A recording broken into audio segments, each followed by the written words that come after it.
শীতের দিনে হচ্ছে ভ্যাকসিনের গুরুত্ব কিংবা এর বিকল্প কিছুই নেই। তো ভ্যাকসিনের পরে হচ্ছে এগুলোকে ঠান্ডার কোর্সটা কমপ্লিট করিয়ে রাখবেন হাই অ্যান্টিবায়োটিক কিংবা নর্মাল অ্যান্টিবায়োটিক দিয়ে জেন্টাভ্যাক ব্যবহার করতে পারেন। আসসালামু আলাইকুম। ব্রোডিং এ যে বাচ্চাগুলো দেখতে পাচ্ছেন এগুলো হচ্ছে বয়স 7 দিন।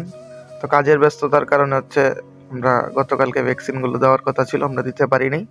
তো অনেকদিন যাবৎ বিসিআরডি ভ্যাকসিন নিয়ে একটা ভিডিও চ্যানেলে দিব তো আর দেওয়া হয়নি ব্যস্ততার কারণে।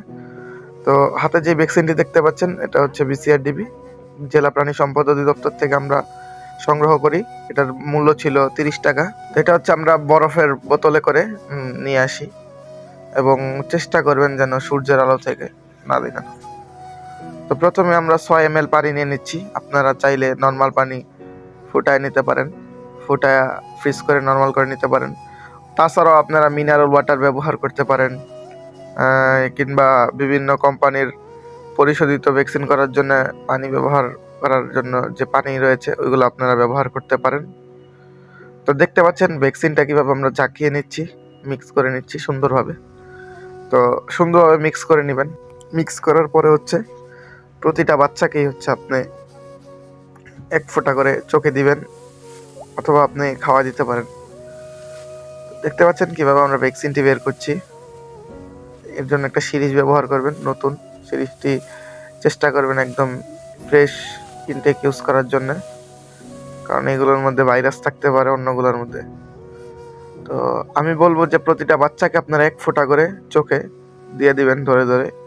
একটু কষ্ট হলেও, সময় লাগলেও আপনি এটা করে দিবেন। এর কারণ হচ্ছে আপনি যখন খাওয়াই দিতে যাবেন একটা বাচ্চা যদি কোনোভাবে মিস হয়, সেক্ষেত্রে হচ্ছে আপনার ওই একটা বাচ্চা থেকে যদি কোনোভাবে ভাইরাস আসে, প্রতিটা বাচ্চাই তখন আক্রান্ত হওয়ার একটা চান্স থেকেই যায়।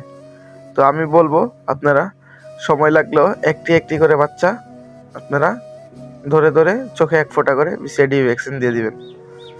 তো দেখতে পাচ্ছেন বাচ্চাগুলো খুব সুন্দরভাবে আমরা ভ্যাকসিন করাচ্ছি। মূলত এই ভ্যাকসিনটা করানো হয় রানীক্ষেত রোগের জন্য। রানীক্ষেত একটি খুবই ভয়ঙ্কর রোগ আমাদের বাংলাদেশে মুরগির জন্যে।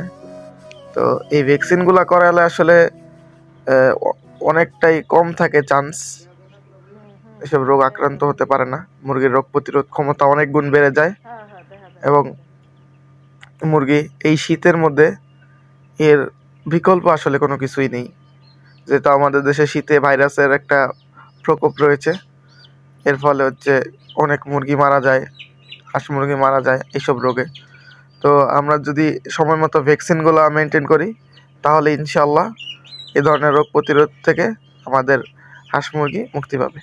এছাড়াও আপনার মুরগি দীর্ঘদিন কিংবা ডিমের জন্য করতে চাইলে আপনাকে প্রতিটা ভ্যাকসিনই মেনটেন করতে হবে। এর কারণ হচ্ছে ডিমের মুরগিকে ভাইরাস বেশি পরিমাণ আক্রান্ত করে থাকে। আপনারা এই জন্য যদি ডিমের জন্য মুরগি রেডি করেন কিংবা প্যারেন্টস তৈরি করেন, এগুলোকে আপনারা চেষ্টা করেন ভ্যাকসিনগুলো মেনটেন করেন। সম্পূর্ণ ভিডিওটি আপনাদের ভালো লাগলে আমাদের চ্যানেলটিকে সাবস্ক্রাইব করে আমাদের পাশে থাকুন এবং পাশে থাকা বেল আইকনটি বাজিয়ে দিন।